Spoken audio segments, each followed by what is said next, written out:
Darkness will fall when the light is gone. Your blood runs cold and your time is done. As we dance our last waltz, darkness will fall.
Darkness will fall.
No. I'm sorry. It's okay, Fenton. No, it's not. Yes, it is. I can't get him out of my head. It takes everything I am to fight his voice. Don't worry. I'll take you back to the alchemist and we'll get him to fix whatever is wrong with your governor. It's not the governor, Mal. This is who I truly am. This is the monster I always was. Fenton. That's just not true. I'm sorry, but it is true. When I made the deal with the chief, he didn't just rescue me. He changed everything that I am. He allowed me to be someone else. Innocent, even naive. Potsy. I know your story, Fenton. Not the whole story.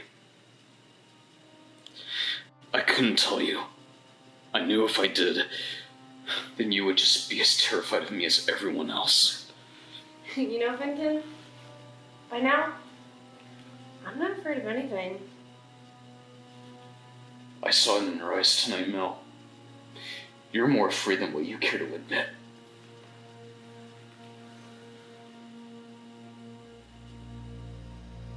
What happened to you, Fenton?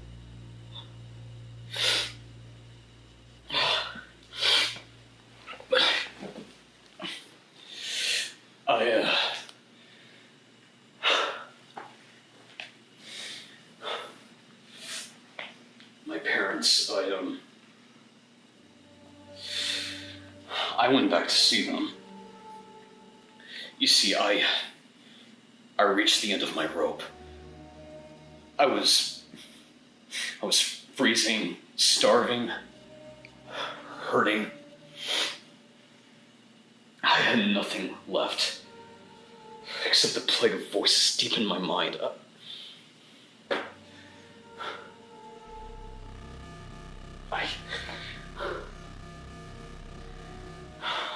Yeah, I'm sorry, you have to know, I'm sorry, I didn't go back for a tearful reunion, though. I was gonna steal from them. I knew exactly where they had their money and valuables. They should have been at work, but I was wrong.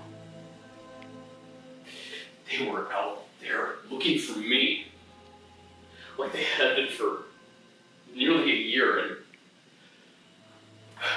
every day never giving up. And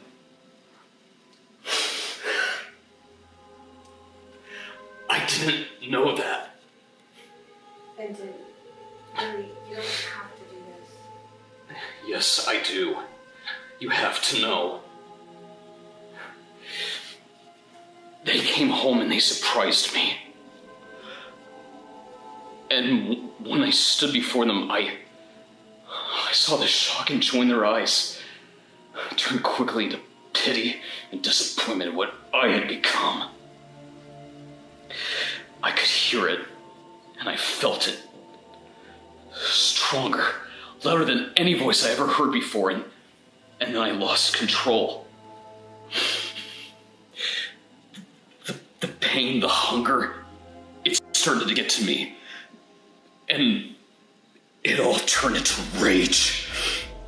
An unbridled fury directed at myself, fueled with the suffering and sorrow that I sensed from them. I had no choice but to let go, and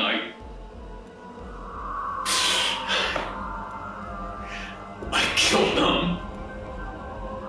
With just a single thought, I tore them to pieces with my own mind. And I stood there, bathed in their blood. Listen. Their screams, their agony, it echoed in my mind. I tried to leave, and as I did, my whole house crumbled around me. My powers had unleashed like a cyclone, devouring it entirely, and I ran outside and hit the streets, and then I saw the neighbors come out. There were too many to count, and each one that I stared at, they suffered the same exact brutal fate as my parents. Death was just all around me, and I could hear it, and I could smell it. How did you stop it?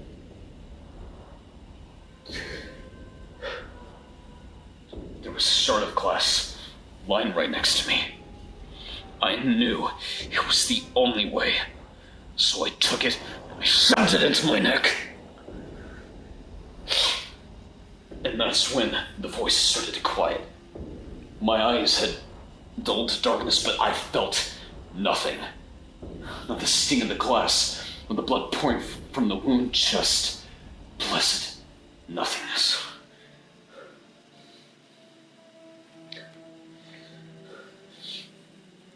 And when I woke up,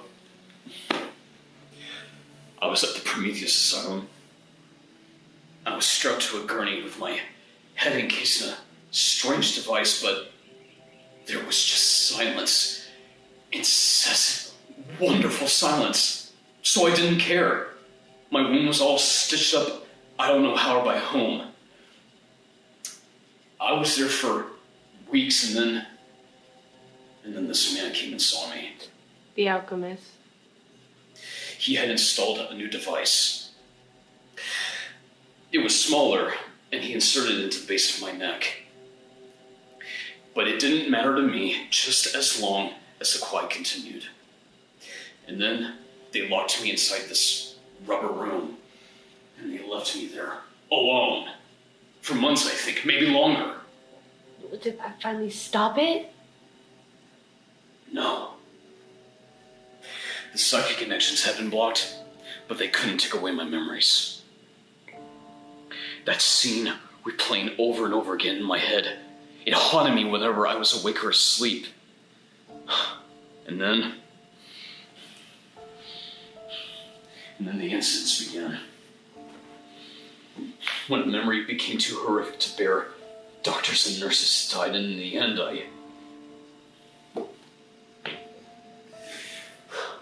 I killed 35 innocent people. Oh, God, Fenton. I just wanted to die, but I couldn't.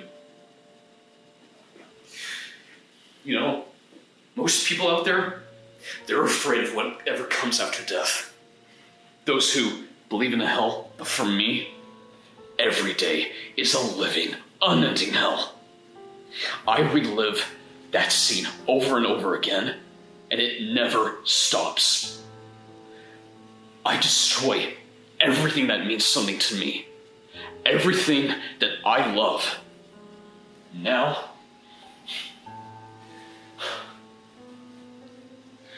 I almost did the same thing to you, and you are the only family I have up to now. We both have something very dark inside us, Fenton. Both fighting to keep it from consuming us. Terrified the moment we let our guard down, it will steal our identity. The difference between us, Mel, is that you've become stronger than what you used to be. I mean, the fact that you were able to even resist Michael only proves that bitch Elizabeth doesn't stand a chance against you. But who you saw today, that's exactly who I am. Fenton, that's just a deception. A weak, pathetic disguise. You are so wrong. Fenton is a good man. He has always been there for me, even when I didn't deserve it. Which has pretty much been always.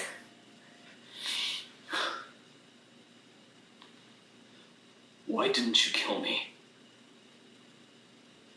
Because you're the only real family I have now, too. And, you know, I gotta say, it's kind of nice to care for someone other than myself.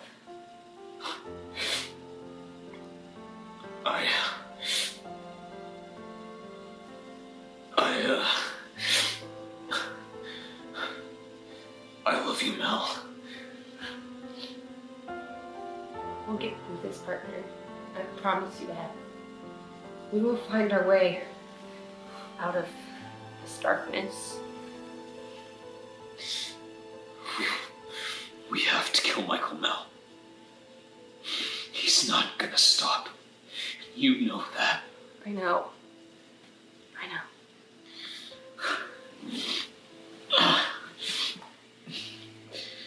You know something? This is the first time I ever felt real peace. I feel... Thank you.